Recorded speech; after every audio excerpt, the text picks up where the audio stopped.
class, Mr. Fesley here. What I'm going to do is I'm going to record myself talking about these tools that we'll be using. I'm going to start with the bandsaw, and I'm going to go through how to use it correctly, how to use it safely, and some of the components about it too, and then I'm going to demonstrate how to use it as well. Throughout this video though, I'm going to put it on Edpuzzle, and there's going to be questions attached to it. Those questions are going to be the questions that you will have on your, well, let me say that again. The questions will be the safety test questions. So this will be part of the test that you'll be taking.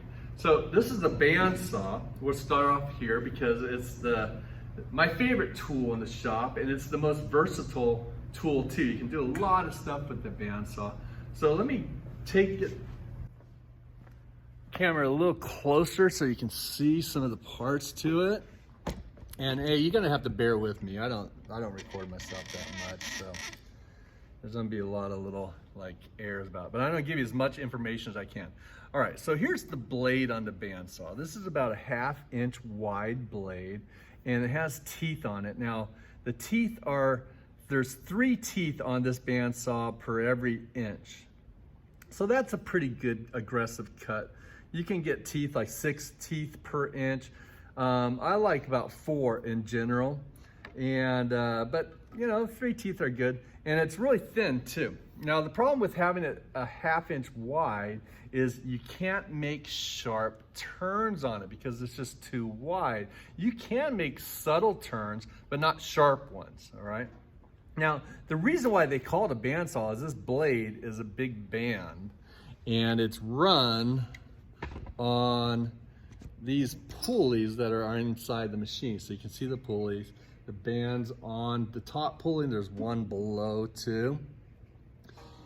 And it runs inside of a guard right here. Now this guard is really important. It does several things. One is it keeps the blade tracking straight because it's between these 2 blocks that I'm touching right here. They're metal blocks, and the blade is just right between those 2 blocks, so it doesn't turn. It turns a little bit, but not much because the blocks are preventing it to turn.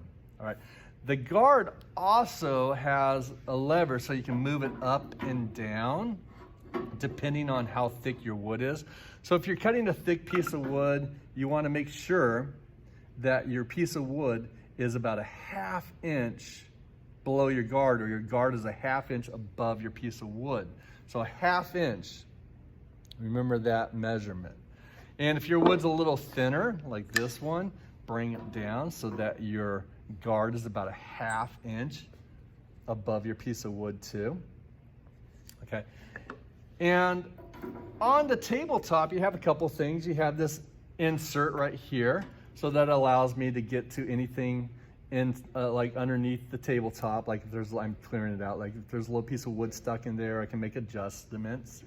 So I just put that on. Make sure that that sits flat. You don't want your wood to get caught on it when you're pushing through. So I'm gonna tap that just a little bit because you don't want it to get stuck on that lip. And then you have this miter channel right here.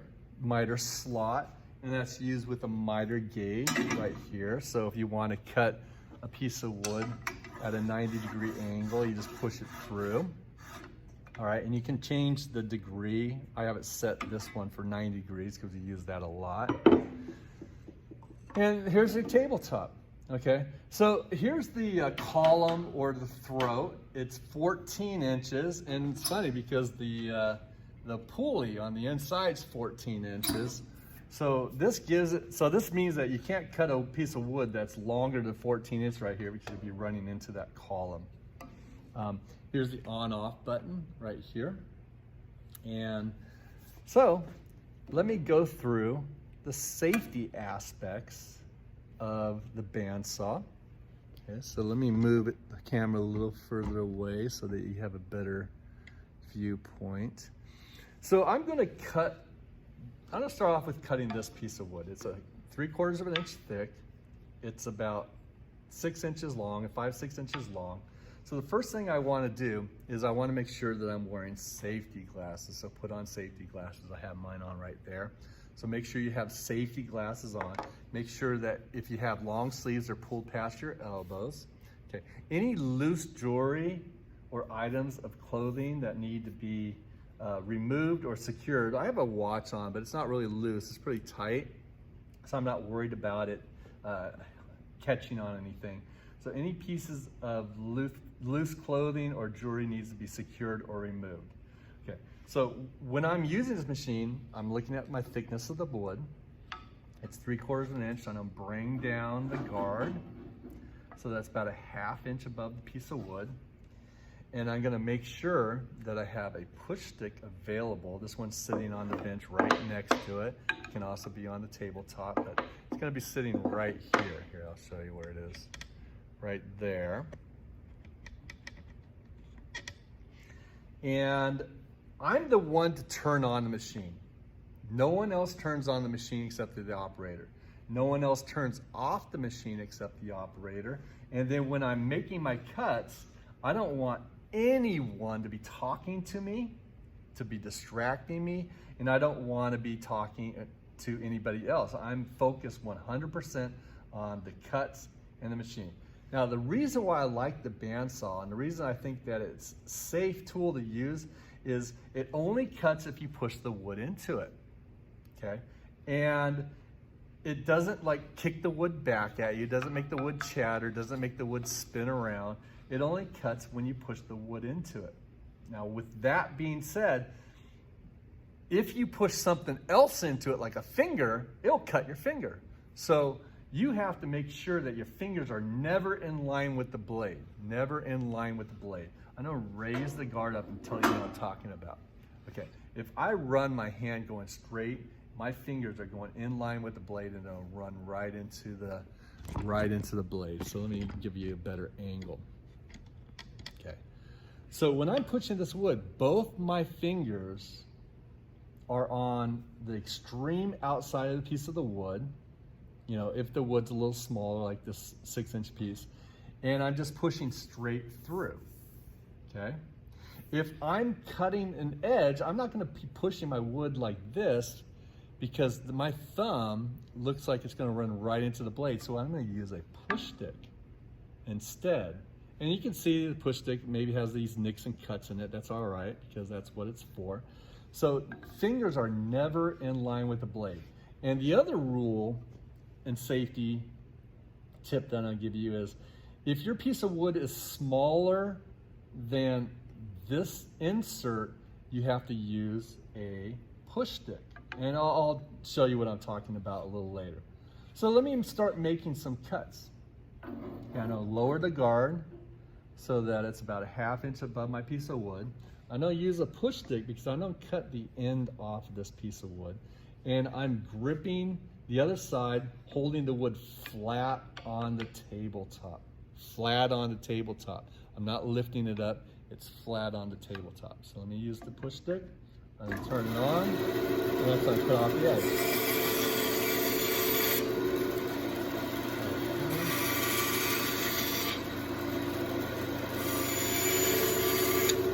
And I'm using my push stick.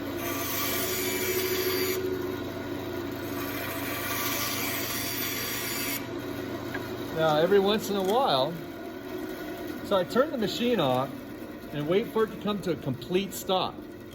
That's another safety test question. Make sure the blade comes to a complete stop. So after a while, you're gonna start getting a lot of like scrap pieces of wood like this. So just use your push stick to kind of go in there and just push them off to the side, on the floor, on the bench next to you. When you're done, you just sweep it up and clean it up. But do not have a lot of extra debris or cut off pieces of wood on your tabletop. Okay, now to cut circles, this does not allow me to cut a very sharp circle. So what I have to do is I have to do some relief cuts. Let me go get a pencil. Well, I'm gonna use this marker because you can see it easier. So say I wanna make this cut right there, you know.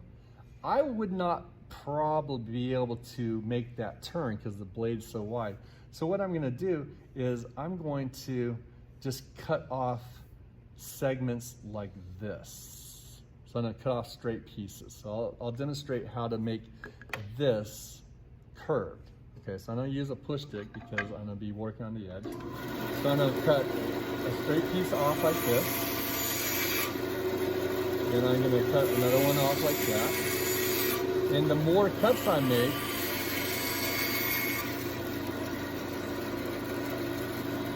the closer I am to. So, there's my curve. And all those cuts were made with straight cuts. All right, all those cuts were made with straight cuts. Now I'm gonna use another piece of wood and I'm gonna do an inside cut. Like that. There's no way I can cut that and make that turn. It's gonna pinch and bind the blade and it's probably gonna break the blade if I try to force it. So what I'm gonna do is I'm gonna make some relief cuts and I'll draw dotted lines that represent relief cuts. So those are my relief cuts. And then here's how I do it. Let's go. Back out. Back out again.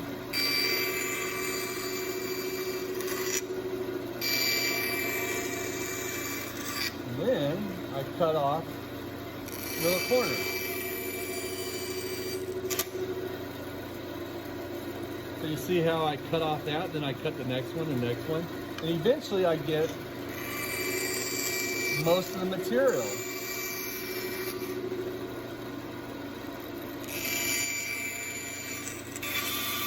Oh, look what happened there.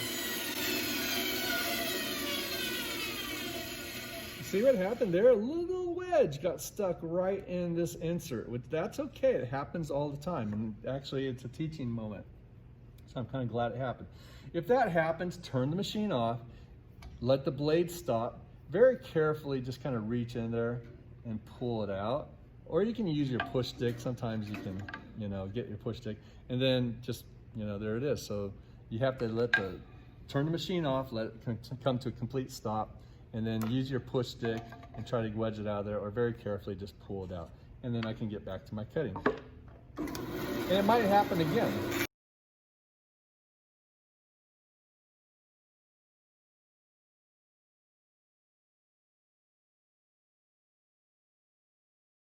The way to do inside curves on the bandsaw is to make a bunch of relief cuts, and then I kind of nibble at it, to get this material out of the way, because I don't want to sand it all off. So I just kind of nibble at it. If I'm cutting a thicker piece of wood, obviously I have to raise the guard because it won't fit underneath the guard. If I'm cutting a thicker piece of wood, then what I want to do is I want to go slower on my cuts because I'm removing more material. So a thicker piece of wood, I'm going slower.